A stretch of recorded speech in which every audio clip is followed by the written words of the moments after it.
Quiet Riot. Hello and welcome back to the Quiet Riot Sunday School, an occasional extra when things get spicy.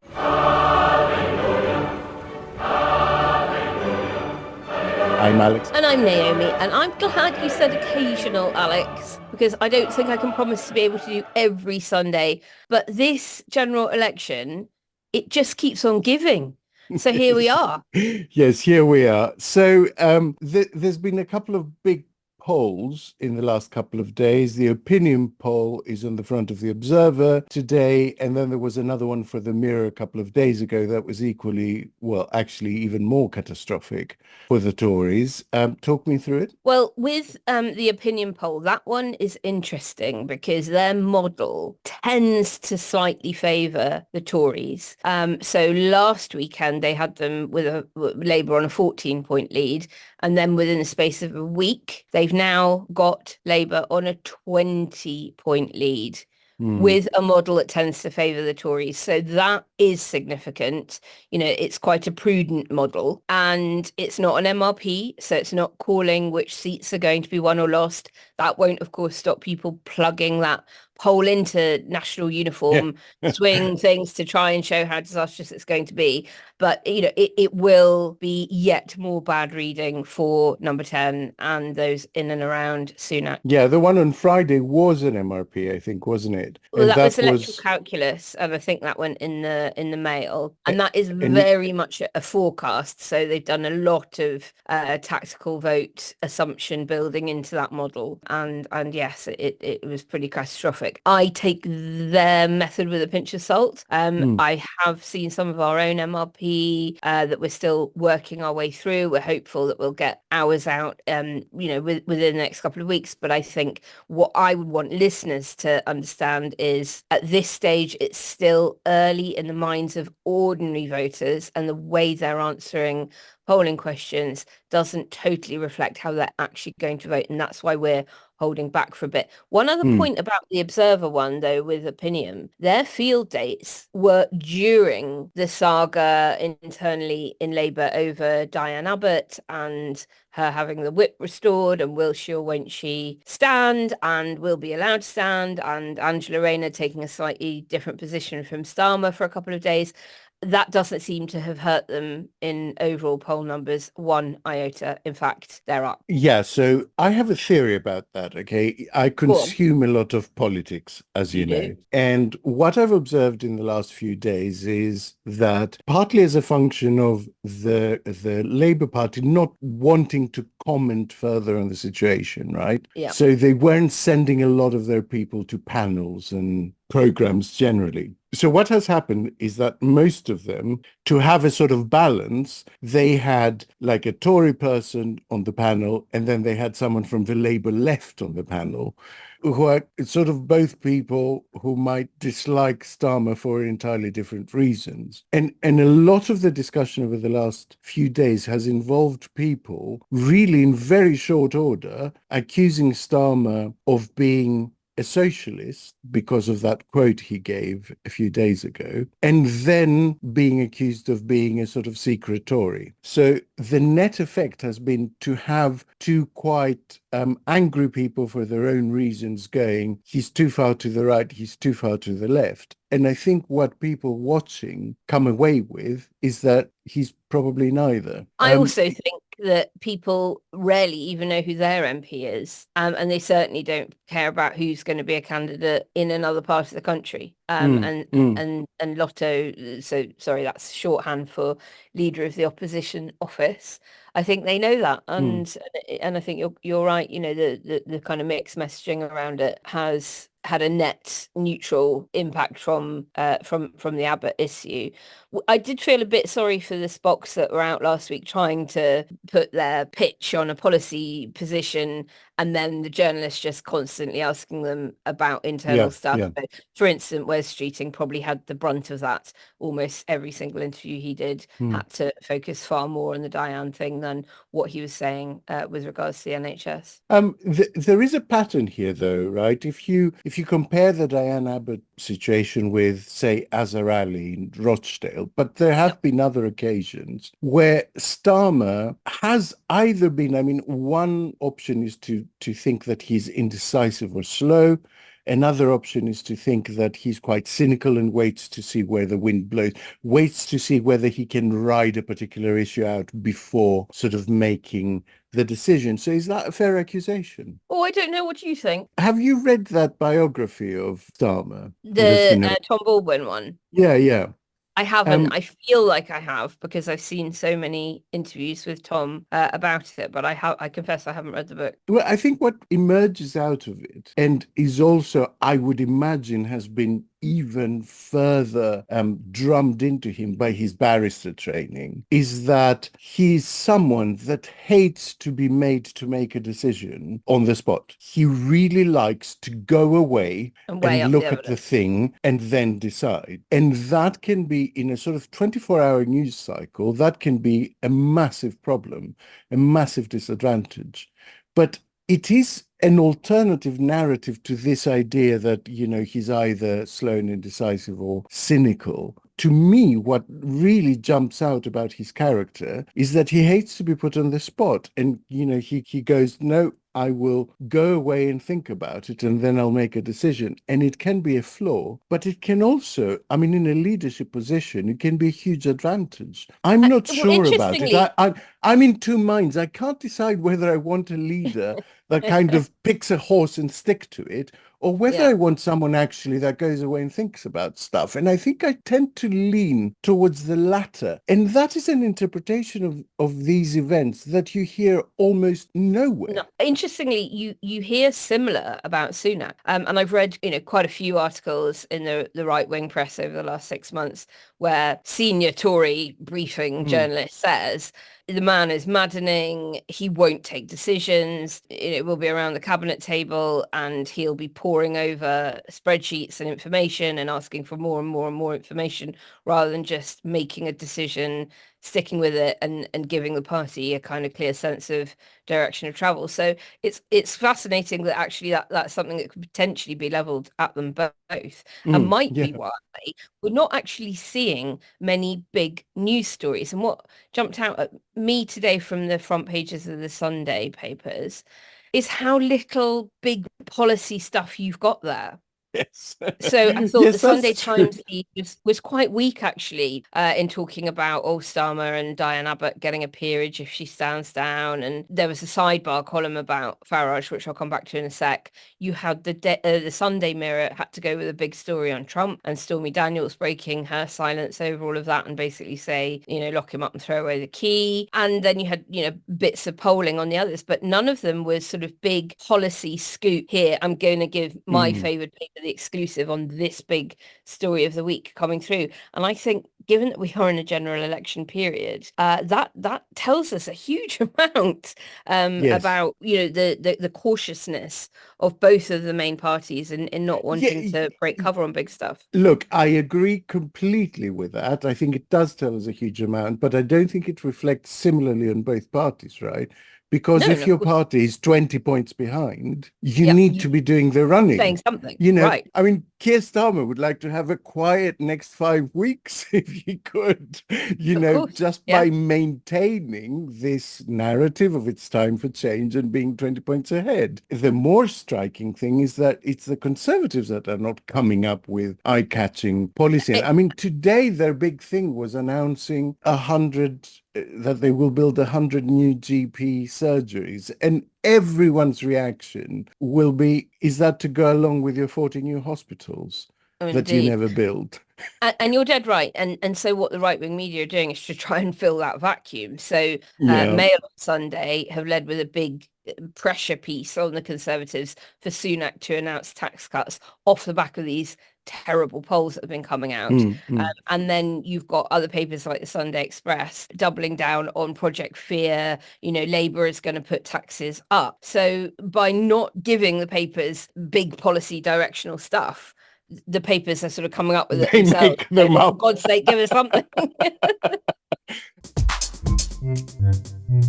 Quiet Riot. Naomi, has it actually been a really good week for Ed Davey? I know that's a weird thing to say, but there has been a little bit of a vibe emerging that, he's having quite a lot of fun, letting the others be very cautious, be very politician-y, and C, sort of quite miserable, actually, and he's having a blast. Ed Davey is living his best life, if the photo ops are to be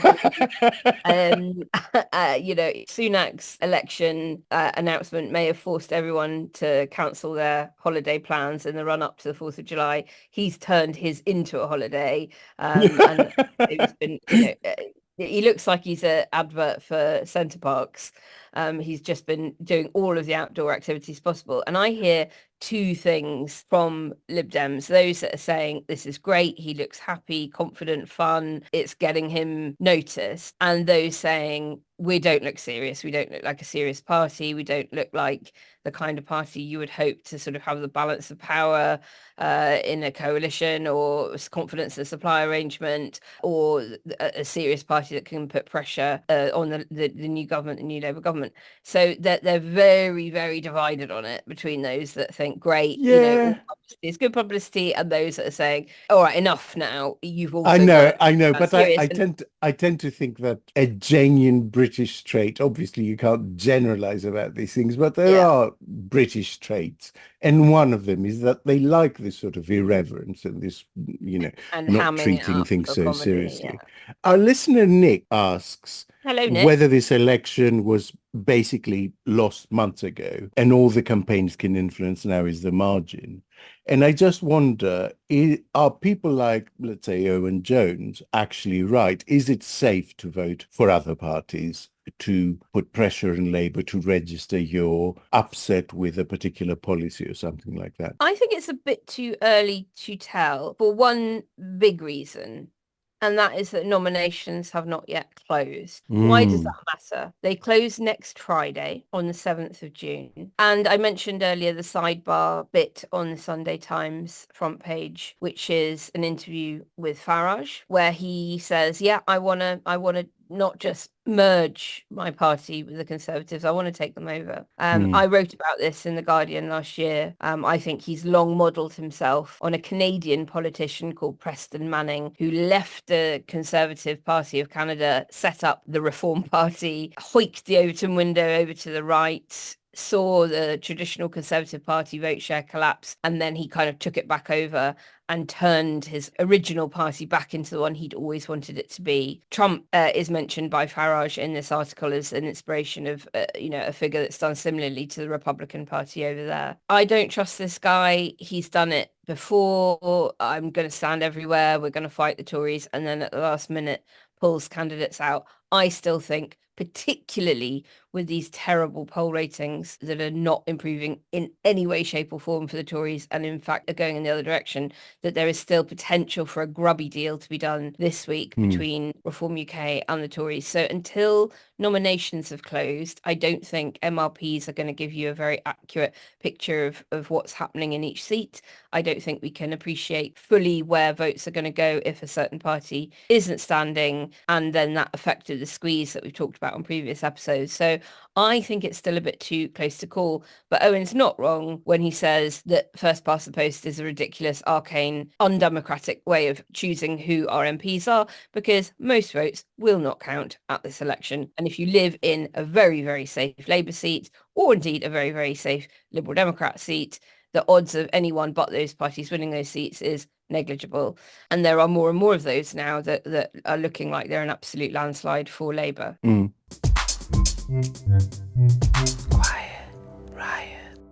Let's look forward. What's coming next week, do you think? Well, Well, look, we've seen this Ash for Towns, a kind of resurrection of the levelling up agenda from the Conservatives. You mentioned the new GP surgeries and the new hospitals. I think we're all aware this is not new stuff they've talked about and have not delivered on. So all they're really doing is pointing at, hey, we promised and didn't do it before.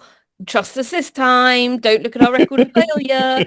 So not at all sure how that's going to work for them. But I think you picked up on the selection point and this close of nominations deadline looming. Talk us through what we might expect to see. Well, so this was a difficult bump for Labour, okay? But actually Labour have, I think, either 2 or 3 seats to go before nominations close next Friday, which are still contentious in some way, right? Yeah. The Conservatives have over 100 still to select, actually quite close to 150. And it just seems to me that what we will see next week will be an utter clown show because they will end up circumventing proper vetting procedures, and then inevitably all the stuff that's in the past of the 100 people they select, their old tweets, their interviews, it will just come to the surface. And I think in a very strange way, it was actually very clever by Labour to go through its difficulty this week, still 5 weeks. I hope they have done their vetting at Labour's end. Yeah. The number of seats they're going to win. I hope that the ones that, a few months ago, they looked like they had no chance of winning. So they maybe didn't apply the same vetting. Please have checked everyone, because otherwise we're going to end up with some bonkers MPs. Listen, some bonkers MPs will get through. I mean, that will happen. It happens every time. Talking about bonkers MPs, can we spend a couple of minutes on Robert Lagan, please? We can tell listeners which seat and which party. So he's the guy that is going around basically producing election material that mimics every other party. So he's got chameleon candidates, leaflets out. Yeah, I'm every woman. It's all in me. Basically, is his motto.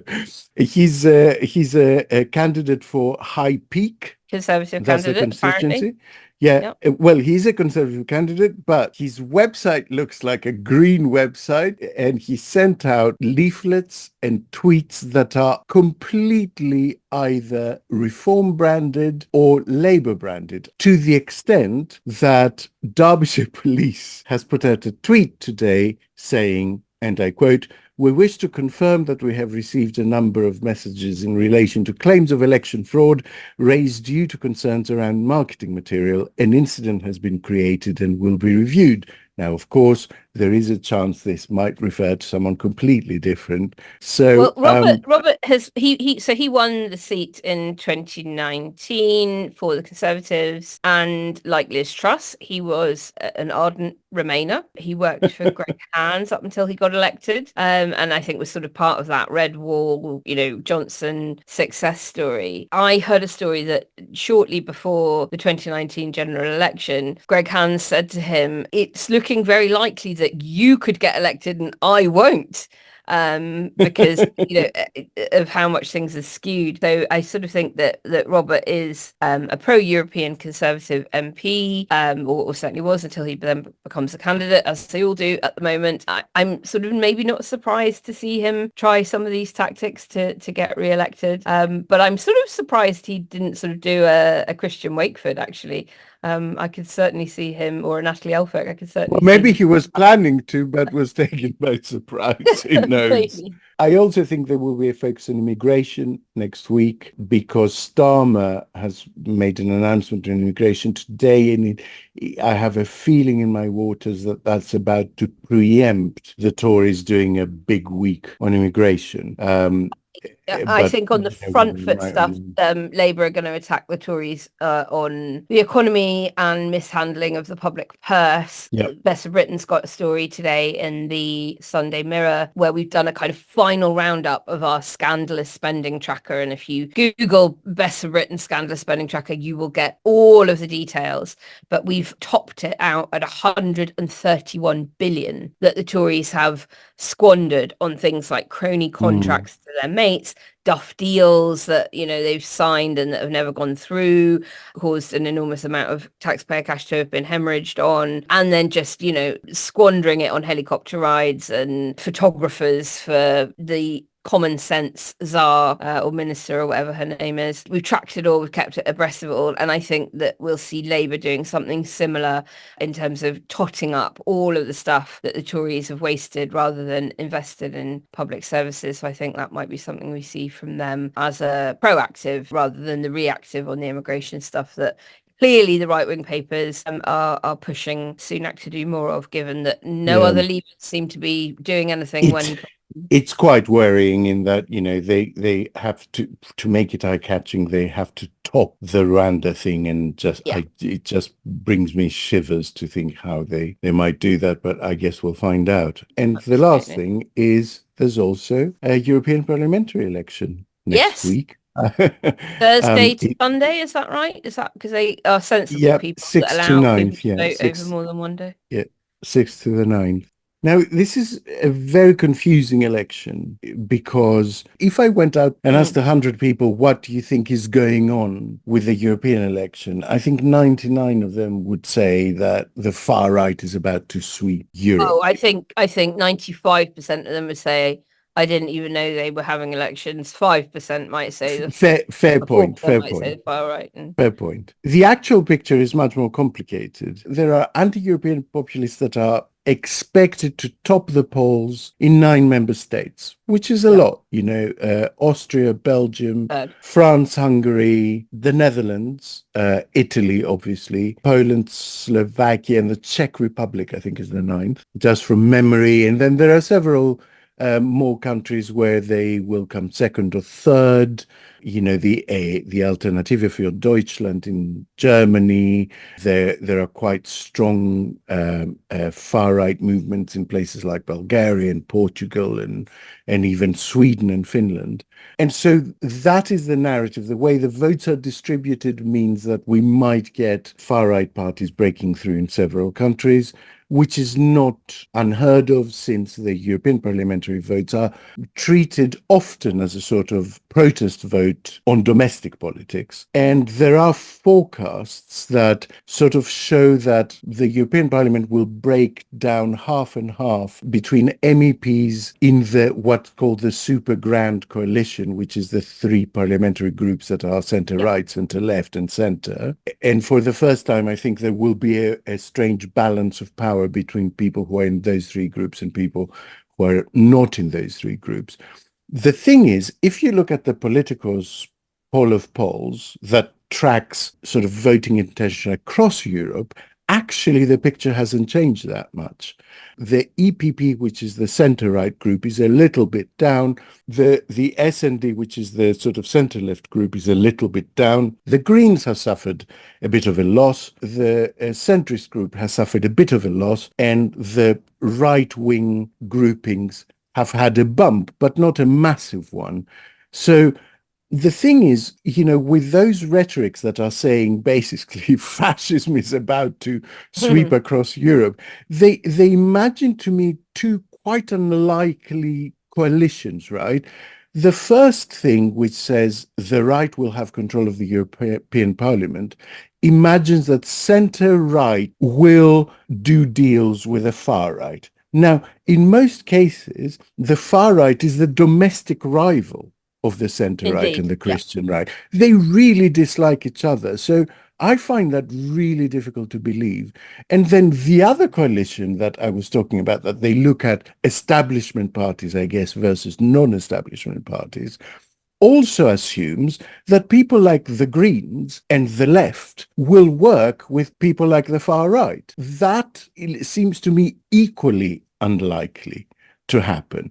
So what's being projected is a little bit like journalistic wish fulfillment, that they want the sensational thing to happen, but how it actually breaks down is not like that. What will be interesting is that balance does affect who gets the top jobs. And so a few votes here, a few votes there, we might see those big groupings, the EPP and the S&D, having to do deals with people like the Greens and the left, saying our red line is that we want a Green in the Environment Commission, for instance.